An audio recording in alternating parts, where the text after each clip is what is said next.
Assalamualaikum warahmatullahi wabarakatuh. Kami dari Prodi Bahasa Indonesia semester 4 Universitas Muhammadiyah Lampung akan memaparkan materi tentang kategori makna leksikal. Sebelumnya, izinkan kami memperkenalkan diri. Nama saya Sri Handayani dan dua rekan saya, Zahratun Nisa dan Siti Yulia Ambar. Kategori nominal. Kata-kata atau leksem-leksem nominal dalam bahasa Indonesia secara semantik mengandung ciri makna benda, B, dan oleh karena itu, leksem-leksem nominal secara struktural akan selalu dapat didahului oleh preposisi di atau pada. Berdasarkan analisis semantik, leksem-leksem nominal dapat dikelompokkan atas beberapa tipe. Tipe 1. Tipe 1 berciri makna utama plus benda plus orang. Tipe ini terbagi atas 6 subtipe. Yang pertama, subtipe 1A. Berciri makna plus benda plus orang plus nama diri. Contohnya Anita, Sari, Vida, Marsha, Budi, dan seterusnya. Subtipe 1B. Berciri makna plus B plus O plus nama perkerabatan. Contohnya ibu, bapak, kakak, dan adik. Subtipe 1C. Berciri makna plus B plus O plus nama pengganti. Contohnya dia, saya, kamu, mereka. Subtipe 1D. Berciri makna plus B plus O plus nama jabatan atau NJ. Contohnya guru, lurah, camat, gubernur, presiden, menteri, dan nama jabatan yang lainnya. Subtipe 1E. Berciri makna plus B plus O plus nama gelar atau NG. Contohnya insinyur, dokter, raden, sarjana hukum atau SH, sarjana pendidikan atau SPD. Selanjutnya subtipe 1F. Berciri makna plus B, plus O, dan plus nama pangkat atau NPA. Contohnya sersan, ofsir, letnan, dan kolonel. Tipe 2. Berciri makna utama plus B dan institusi atau I. Contohnya pemerintah, DPR, MPR, SMA, dan institusi-institusi lainnya.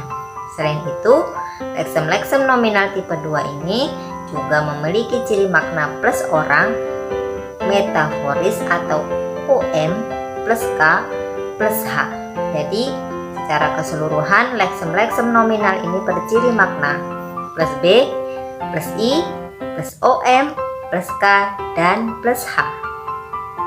Ciri makna plus OM menyebabkan leksem nominal tipe 2 ini dapat menduduki fungsi gramatikal seperti leksem tipe 1. Tipe 3. Berciri makna utama plus B plus binatang atau BI.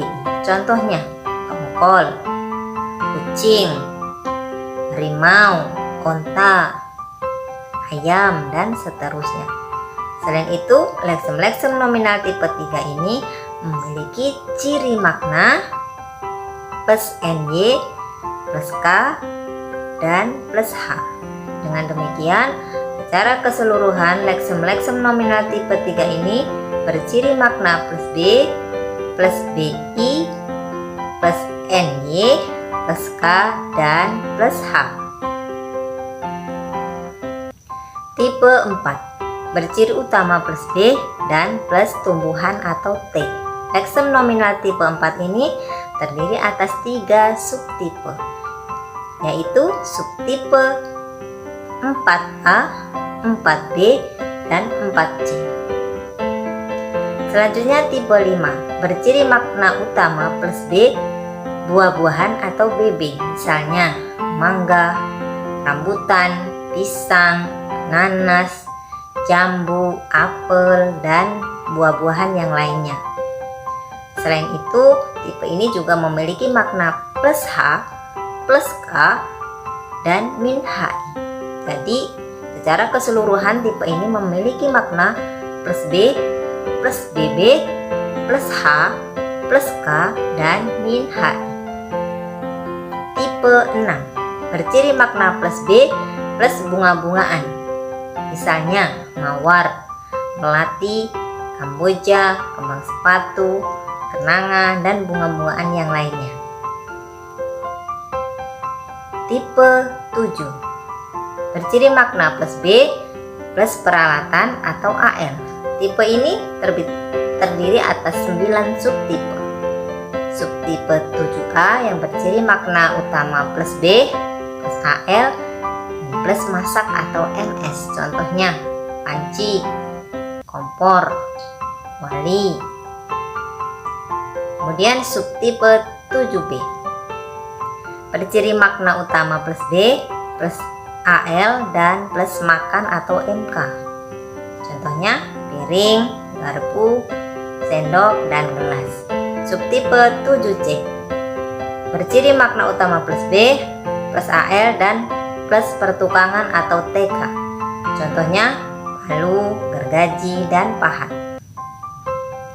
Subtipe 7D mengandung ciri makna utama plus B, plus AL, dan plus perbengkelan atau BKL. Contohnya kunci, bubut, dan tang. Subtipe 7E berciri makna utama plus B, plus AL, plus pertanian atau TN.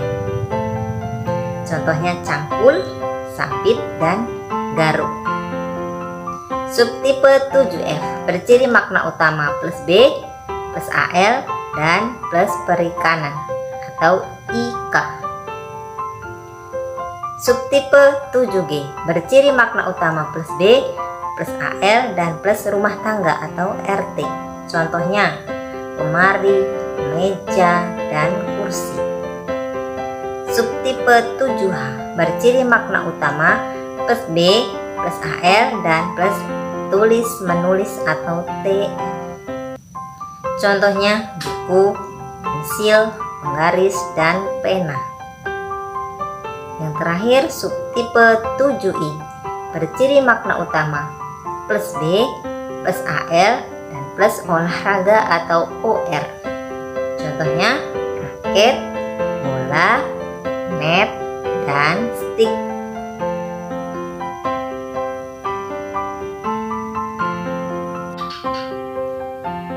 Kemudian tipe 8. Tipe ini mengandung ciri makna utama plus B, plus makanan minuman atau MM. Contohnya nasi, teh manis, susu, bakso, serta roti. Tipe 9. Tipe ini mengandung ciri makna utama plus B, plus geografi atau GE. Contohnya sungai, gunung, dan laut. Dan yang terakhir tipe 10. Tipe ini berciri makna utama plus B, plus bahan baku atau BB. Apa contohnya? Pasir, semen, batu, dan kayu.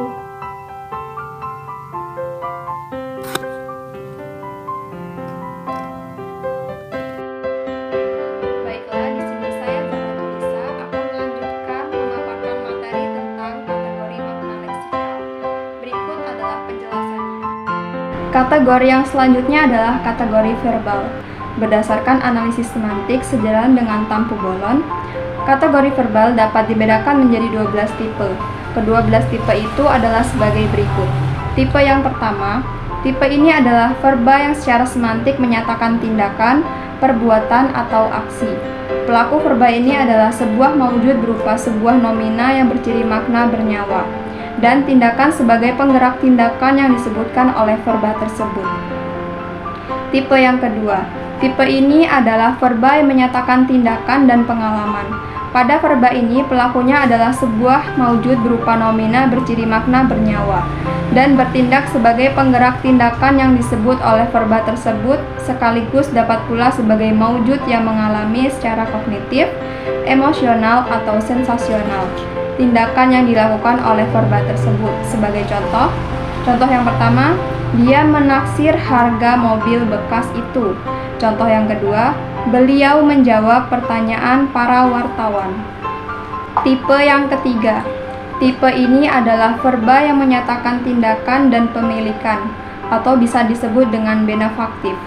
Pelaku verba ini adalah maujud berupa nomina berciri makna bernyawa dan bertindak sebagai penggerak tindakan yang disebutkan oleh verba tersebut.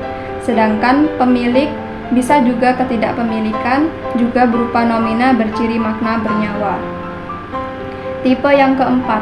Tipe ini merupakan verba yang menyatakan tindakan dan lokasi, atau bisa disebut dengan tempat. Pelaku tindakan berupa nomina berciri makna bernyawa yang dapat mengalami tindakan itu sendiri maupun tidak. Lokasinya berupa frase preposisional. Tipe yang kelima. Tipe ini merupakan verba yang menyatakan proses. Subjek dalam kalimat ini berupa nomina umum yang mengalami proses perubahan keadaan atau kondisi. Tipe yang keenam. Tipe ini merupakan verba yang menyatakan proses pengalaman. Contohnya, rupanya kau sudah bosan padaku. Contoh yang kedua, ibu cemas akan keselamatan anak-anak itu. Pada kedua kalimat itu, bosan dan cemas adalah proses pengalaman, sedangkan kau dan ibu adalah maujud yang mengalami proses itu. Tipe yang ketujuh. Tipe ini merupakan verba yang menyatakan proses benefaktif subjek dalam kalimat yang menggunakan verba tipe 7 ini berupa nomina yang mengalami suatu proses atau kejadian memperoleh atau kehilangan, atau bisa disebut dengan kerugian. Kemudian tipe yang kedelapan. Tipe ini merupakan verba yang menyatakan proses lokatif.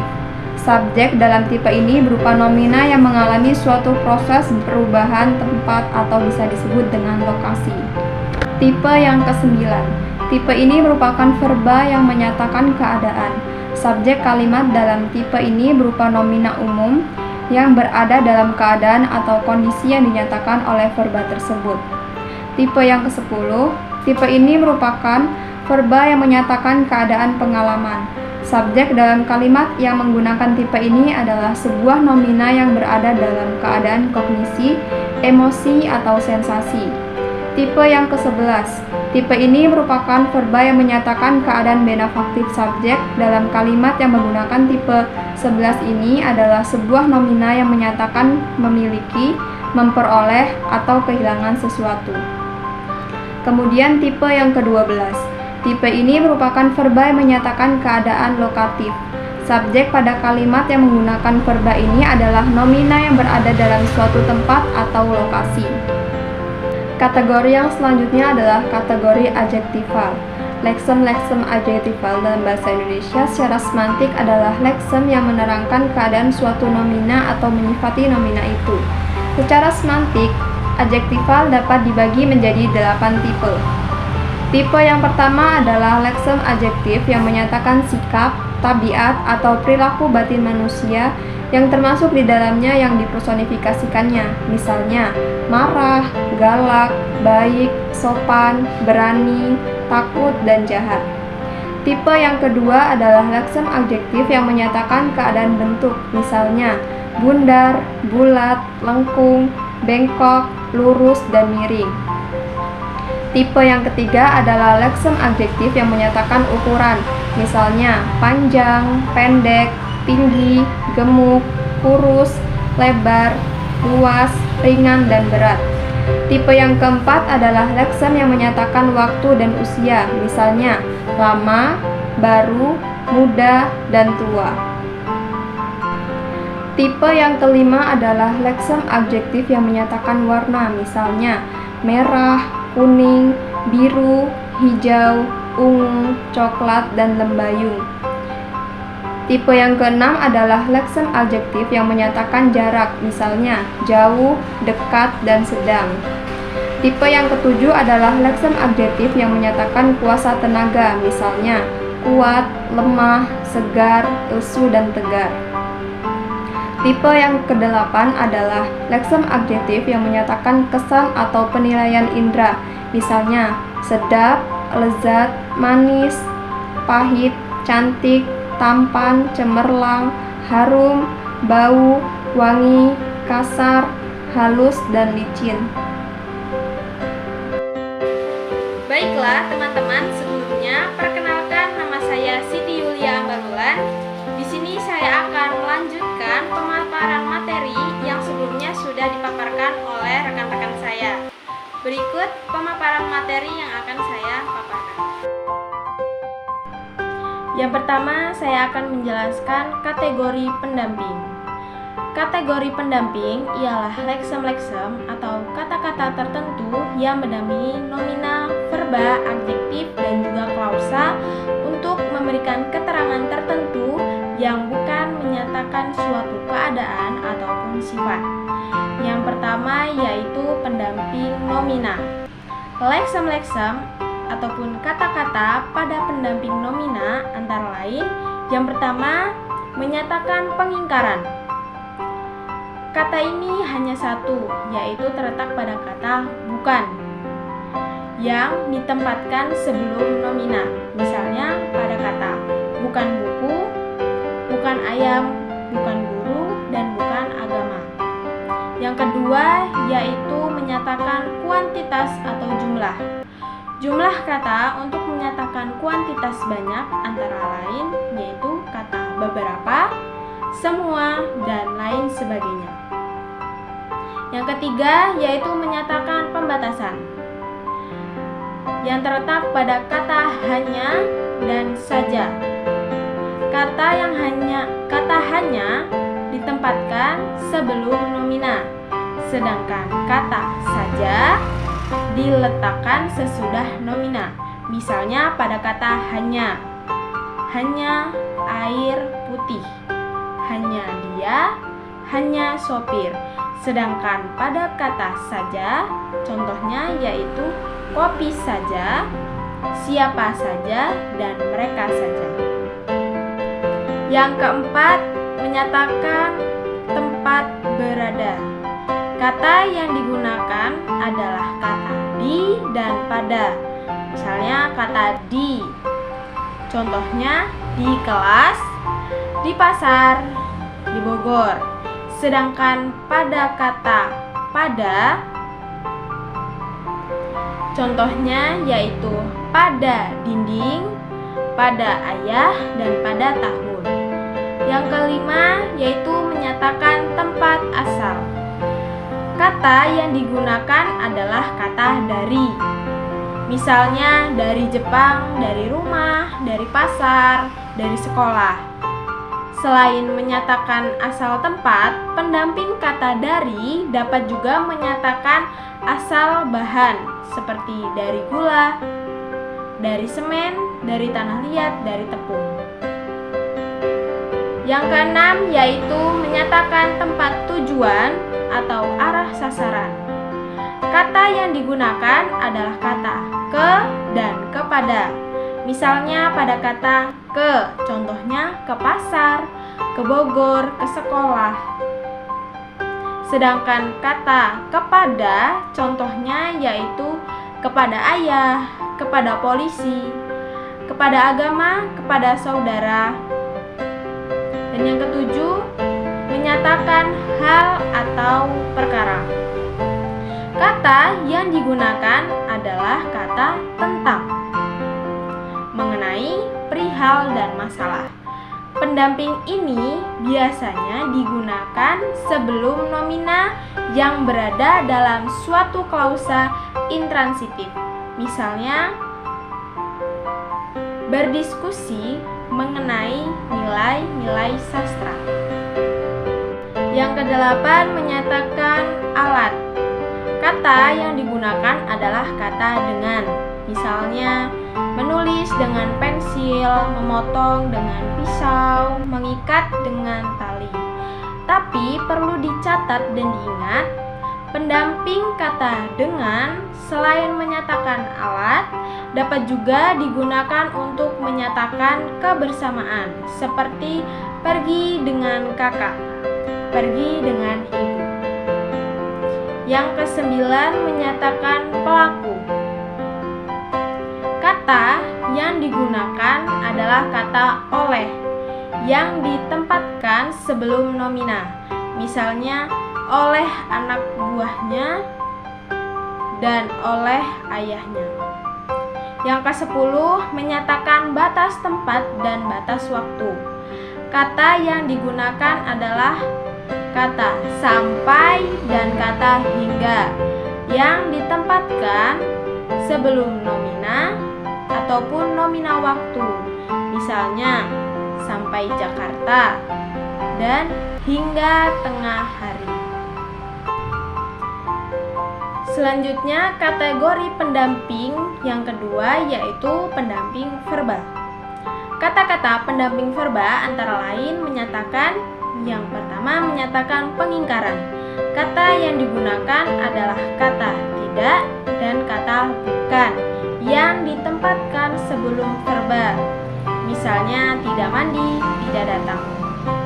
Kemudian yang kedua menyatakan berbagai aspek, antara lain aspek selesai atau perspektif dengan kata sudah, telah, dan pernah.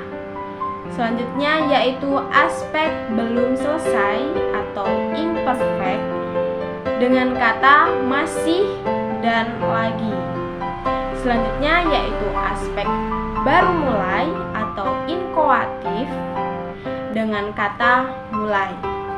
Yang ketiga, menyatakan berbagai modalitas. Antara lain yaitu kata belum, sedang, akan, boleh, dapat, harus, wajib, mesti, ataupun jangan. Yang keempat yaitu menyatakan kuantitas. Kata yang digunakan antara lain sering, seringkali, acap kali, jarang, banyak, kurang, selalu, dan sebagainya.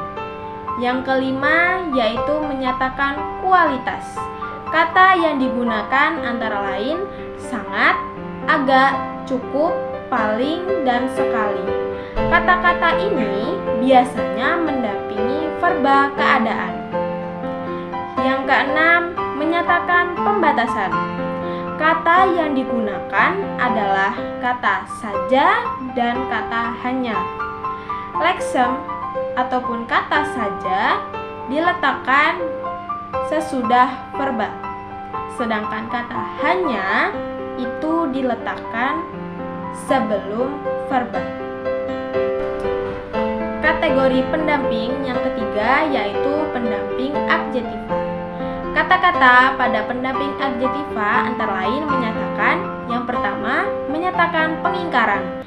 Kata yang digunakan adalah kata tidak dan bukan. Misalnya, tidak baik, tidak lurus, tidak gemuk, tidak bandel, dan tidak marah. Kata bukan dapat digunakan sebelum nama warna, seperti bukan merah, bukan putih. Yang kedua yaitu menyatakan kualitas. Kata yang digunakan adalah kata-kata sangat, agak, cukup, saling, sekali, maha, dan serba. Misalnya, sangat baik, agak datar, cukup licin, paling miskin, pandai sekali, maha mulia, dan serba modern. Kategori pendamping selanjutnya yaitu yang keempat, pendamping klausa. Kata-kata pendamping klausa mempunyai posisi yang agak bebas. Kata-kata itu dapat ditempatkan pada awal klausa, tengah klausa, ataupun pada akhir klausa. Kata-kata pendamping klausa ini antara lain memberi makna. Yang pertama yaitu memberi makna kepastian. Kata yang digunakan adalah pasti, tentu, dan memang. Misalnya, pasti dia hadir. Yang kedua yaitu memberi makna keraguan. Kata yang digunakan adalah kata barangkali, mungkin, dan boleh jadi. Misalnya, barangkali dia lupa. Kami mungkin tidak hadir di pesta pernikahanmu. Yang ketiga yaitu memberi makna harapan. Kata yang digunakan adalah kata-kata moga-moga, semoga, mudah-mudahan, hendaknya, sebaiknya, dan seharusnya. Misalnya, kamu hendaknya menemani ayah ke ladang.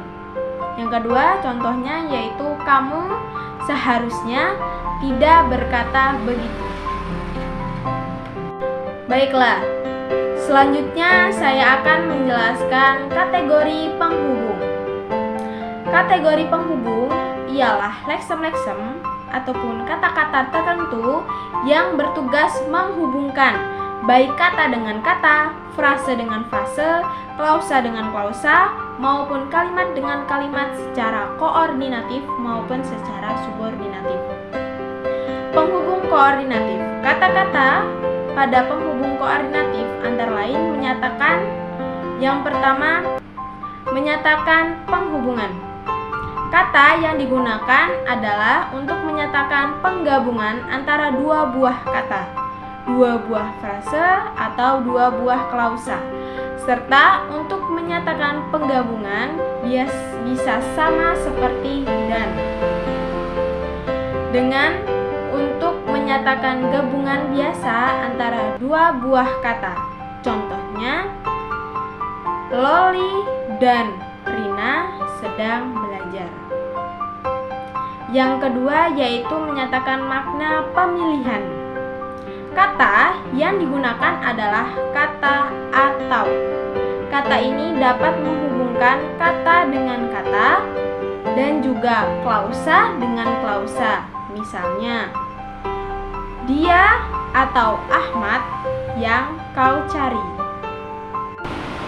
Yang ketiga yaitu menyatakan makna, mempertentangkan dan mengontraskan. Kata yang digunakan adalah kata tetapi yang dapat digunakan antara kata dan kata, klausa dan klausa, sedangkan yang digunakan antara klausa dengan klausa, namun yang digunakan antara kalimat dan kalimat, dan sebaliknya yang digunakan antara kalimat dan kalimat. Contoh pemakaiannya yaitu anak itu cerdas tetapi malas. Yang ketiga, menyatakan makna, mengoreksi atau membenturkan.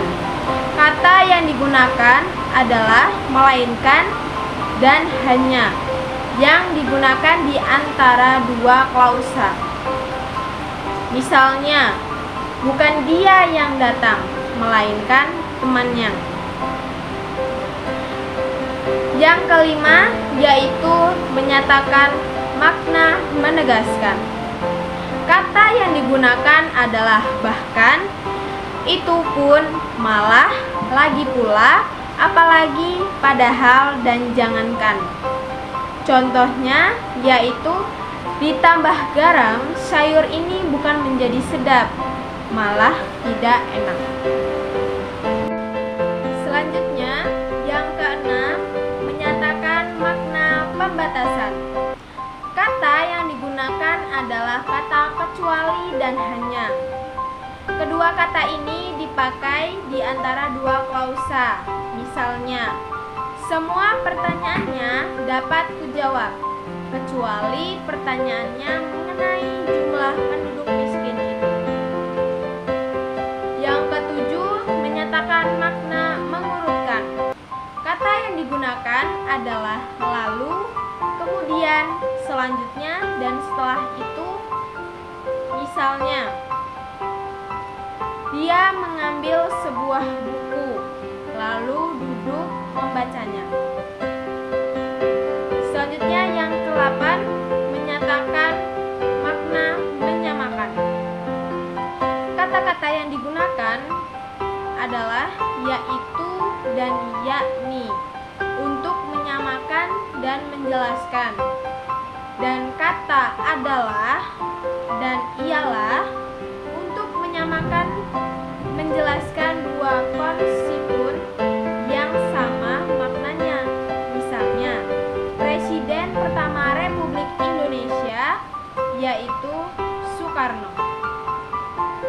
Selanjutnya yang kesembilan, menyatakan makna kesimpulan dari yang sudah dibicarakan sebelumnya. Kata yang digunakan adalah jadi. Karena itu, oleh sebab itu, dan dengan demikian. Misalnya, mereka adalah orang-orang yang sering berlaku curang. Oleh karena itu, kita harus berhati-hati menghadapinya. Baiklah, saya akan menjelaskan tentang penghubung subordinatif. Penghubung subordinatif menghubungkan dua konstituen yang kedudukannya tidak setingkat. Posisi kedua konstituen itu dapat dipertukarkan sehingga penghubung subordinatif itu dapat berada pada awal kalimat maupun di tengah kalimat. Kata-kata subordinatif ini antara lain menyatakan makna. Yang pertama yaitu menyatakan makna penyebab. Kata yang digunakan adalah kata sebab, karena, lantaran, dan berhubung. Misalnya, mereka terlambat karena jalanan macet. Yang kedua yaitu menyatakan makna akibat. Kata yang digunakan adalah kata hingga atau sehingga. Kemudian sampai dan sampai-sampai. Misalnya, dia terlalu banyak makan mangga muda hingga perutnya sakit. Yang ketiga yaitu menyatakan makna syarat atau kondisi yang harus dipenuhi. Kata yang digunakan adalah jika, jikalau, kalau, bila, bila mana, dan asal. Misalnya, bila dia datang, kita segera berangkat. Selanjutnya yaitu yang keempat, menyatakan makna pengandaian. Kata yang digunakan adalah kata seandainya dan andai kata. Misalnya, andai kata saya punya uang 1 miliar, kamu akan saya bagi separuhnya. Yang kelima yaitu menyatakan makna penegasan. Kata yang digunakan adalah kata walau, walaupun, biar, biarpun, meski, meskipun, kendati, kendatipun, sungguh pun, sekalipun, dan walaupun. Misalnya, meskipun tidak lulus ujian, dia tertawa-tawa saja. Yang keenam yaitu menyatakan makna perbandingan. Kata yang digunakan adalah kata seperti, sebagai, laksana, seolah-olah, dan seakan-akan. Misalnya, dimakannya nasi itu dengan lahap seperti orang 3 hari belum makan. Yang ketujuh yaitu menyatakan makna tujuan. Kata yang digunakan adalah kata agar, supaya, untuk, buat, bagi, dan guna. Misalnya, buat orang-orang kaya, harga karcis masuk itu sangat murah.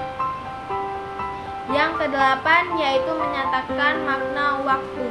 Kata yang digunakan bermacam-macam, tergantung pada waktu yang diterangkan. Di antaranya adalah ketika, sewaktu, dan tatkala, dan lain sebagainya. Misalnya, mereka datang ketika nenek tidak ada di rumah. Selanjutnya, yang kesembilan yaitu menyatakan makna penjelasan. Kata yang digunakan adalah kata bahwa. Misalnya, kabar bahwa mereka akan menikah bulan depan, saya sudah tahu. Yang ke-10 yaitu menyatakan makna keadaan atau cara. Kata yang digunakan adalah dengan dan tanpa. Misalnya, dengan berbisik-bisik, ditawarkannya majalah porno itu kepada setiap penumpang. Baiklah teman-teman, itulah beberapa pemaparan materi yang sudah kami jelaskan terkait makna leksikal. Sekian dari kami, apabila ada kekurangan ataupun salah kasih. Wassalamualaikum warahmatullahi wabarakatuh.